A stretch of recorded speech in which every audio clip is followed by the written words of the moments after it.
আসসালামু আলাইকুম, welcome to back my channel. কেমন আছেন সবাই? আজকে আমি রুই মাছ দিয়ে পালং শাক রান্না করে দেখাবো। তো আমি এখানে রুই মাছটা শুরুতেই হলুদ লবণ দিয়ে ভালো করে মেখে ভেজে নিচ্ছি। দেখুন, মাছটা একটু বড় সাইজের ছোট করে নিয়েছি।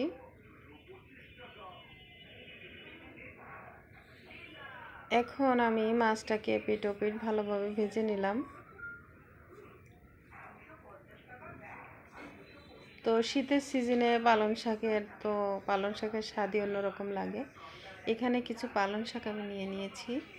শাকগুলো কেটে বেছে সুন্দরভাবে ধুয়ে নিয়েছি। দেখুন, তরতাজা কত সুন্দর একটা কালার পালং শাক।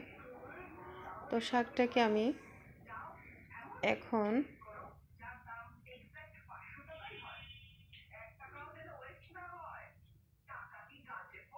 টাটকা পালং শাক ক্ষেত থেকে তুলে আনার মতো একটা কালার।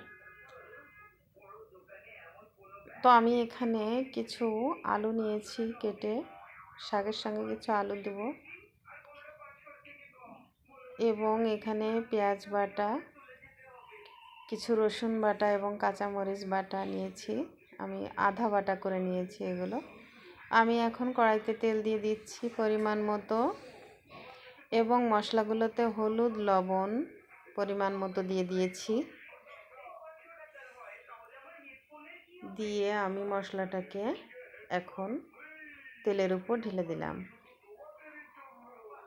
তো এখন মশলাটাকে আমি ভালোভাবে কষিয়ে নিব।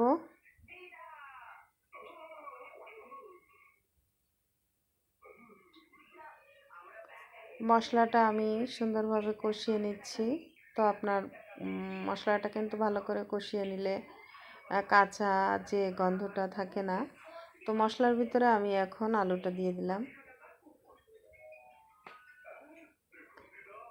এখন এখানে সামান্য কিছু পানি অ্যাড করেছি, পানি না দিলেও হবে কারণ পালং শাকে পানি বেরোয়। এখন আমি শাকগুলো সুন্দরভাবে দিয়ে দিচ্ছি। এর থেকে ছোট করেও কেটে নিতে পারেন আপনারা। তো অনেকেই পালং শাক রান্না করেন, কালারটা কিন্তু থাকে না, ডিসকালার হয়ে যায়। তো পালং শাকের কালারটা রাখার জন্যই আমি এ সিস্টেম করে রান্না করছি। দেখুন, শুরু থেকে শেষ পর্যন্তই কালারটা কিন্তু অনেকটা সেম থাকবে।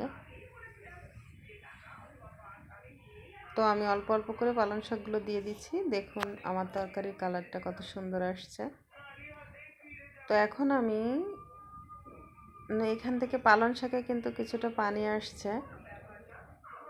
তো এখন আমি এখানে দিয়ে দিব রুই মাছটা। রুই মাছগুলো সুন্দরভাবে দিয়ে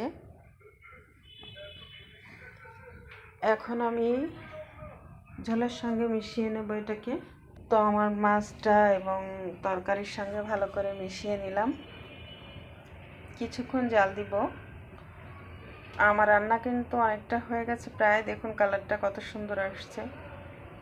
তো আপনারা যদি এই সিস্টেমে পালং শাক রান্না করেন তো সেম এরকম কালারই থাকবে। তো এভাবে গরম ভাত দিয়ে খেতে কত টেস্টি হবে আপনি তরকারিটা দেখলেই বুঝতে পারছেন।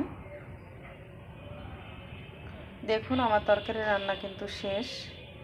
তো আমার ভিডিওটা কেমন লাগলো কমেন্টে সবাই জানাবেন। ভালো থাকবেন সবাই, সাবস্ক্রাইব করে পাশে থাকবেন। আল্লাহ হাফেজ।